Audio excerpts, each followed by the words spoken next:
Hi, my name is Amy Beardmore. I'm a Senior Lecturer in Public Health here at the University of the West of England in Bristol, and I'm also an active researcher, and I was part of a research team involved in evaluating the Bristol Ageing Better project, which was a citywide project aimed at reducing social isolation and loneliness in older people. It was funded to the tune of £6 million by the National Lottery Community Fund, and it spanned 7 years of project work.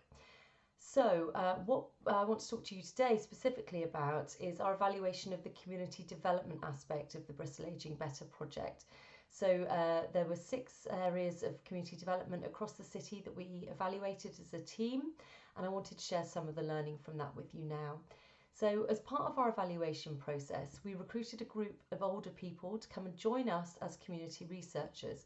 So these were all people who lived within Bristol and were aged over 50 themselves. And what we did was we trained them up in research methods, and they went out and conducted field work and collected data, attended meetings, and ultimately they became co-authors of the evaluation reports. So in this sense, our evaluation was very collaborative and participatory.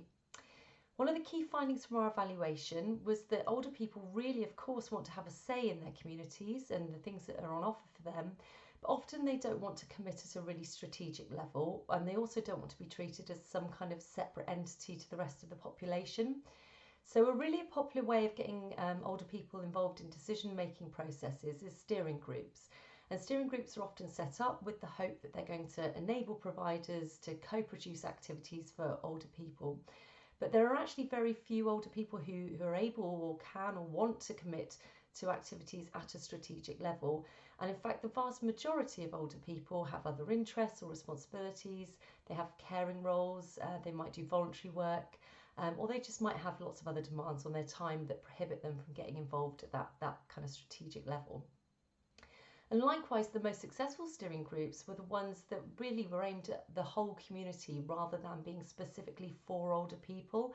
So older people had a stake in local decision making through local community steering groups, but it wasn't like they were being treated separately to everyone else and like they had different needs to everyone else. Another important finding from our research is that you really can't treat the over 50s as some kind of homogenous group that all have the same needs and wants. There's a huge range of interests and needs and desires, capabilities even, mobilities even, within that age group, which need to be considered when you're planning activities for older people. And we also found that intergenerational activities are really desirable for some older people because they, again, don't want to be seen as separate to the rest of the population or having different needs. So there's a lot of benefit as well in intergenerational activities.